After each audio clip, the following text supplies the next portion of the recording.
আলু আর ফুলকপিটা দিয়ে দিচ্ছি, আর সয়াবিনটাও দিয়ে দিয়েছি। আসসালামু আলাইকুম। আজকের ফুলকপি আর এই সয়াবিন দিয়ে দুর্দান্ত একটা রেসিপি বানাবো। তার জন্য দেখো এখানে আমি এর সব মশলাগুলো নিয়ে নিচ্ছি। মশলা বলতে পেঁয়াজ, টমেটো, এটাকে আমি মিক্সচারে দিয়ে পেস্ট করে নেব। আর এখানে আমি আলু কেটে নিয়েছি একদম ছোট ছোট করে, আর একটা পেঁয়াজ হাফ করে নিয়েছি। নাও চলো এটা স্টার্ট করি। প্রথমে ফুলকপিটা কেটে নিই। দেখো কাটা কমপ্লিট।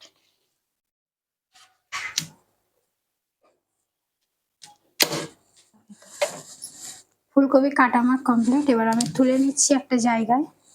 এটাকে আমি একটু ধুয়ে নেব ভালো করে, কেননা এর ভেতরে যদি পোকা থাকে। প্রথমে সয়াবিনটা ভেজে নেব, ভালো করে লাল লাল করে ভেজে নেব।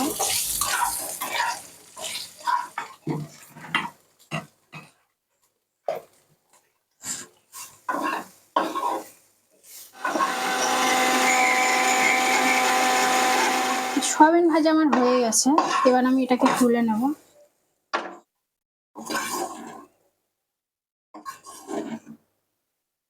এবারে আমি ফুলকপিটা ভেজে নেব, এটাও একটু লাল লাল করে ভেজে নেব।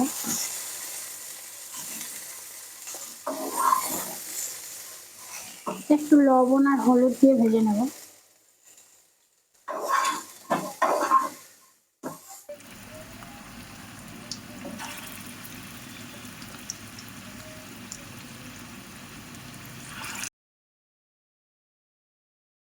এবারে আলুটাকে ভেজে নেব।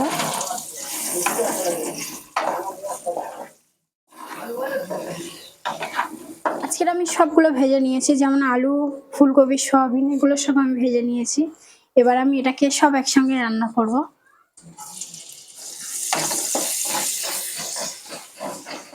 দেখো পেঁয়াজটা একটু আমি লাল করে ভেজে নিয়েছি। এবার আমি যে মশলাটা আমি পেস্ট করেছিলাম সেটা দিয়ে দিচ্ছি।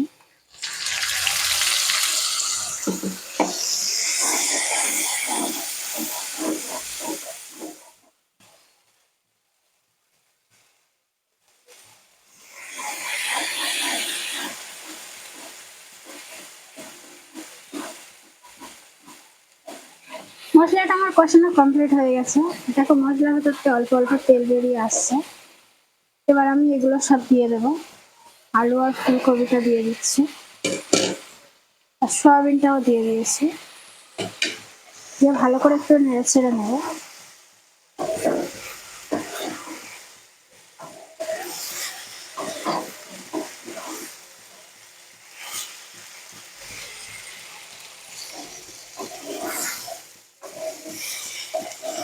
এবার এটাকে আমি কিছুক্ষণের জন্য চাপা দিয়ে রাখছি।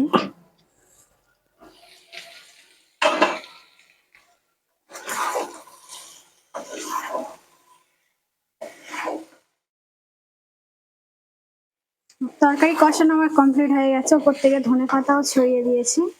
এবার আমি এতে একটু পানি দেব।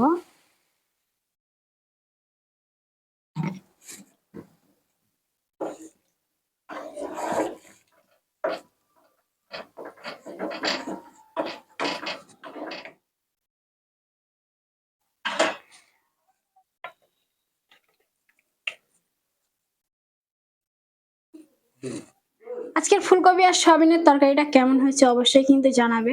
আর আমার চ্যানেলটাকে সাবস্ক্রাইব করে রাখবেন নতুন নতুন ভিডিও পাওয়ার জন্য। আজকের এই পর্যন্ত, আবার দেখা হবে অন্যদিন নতুন একটা ভিডিও নিয়ে।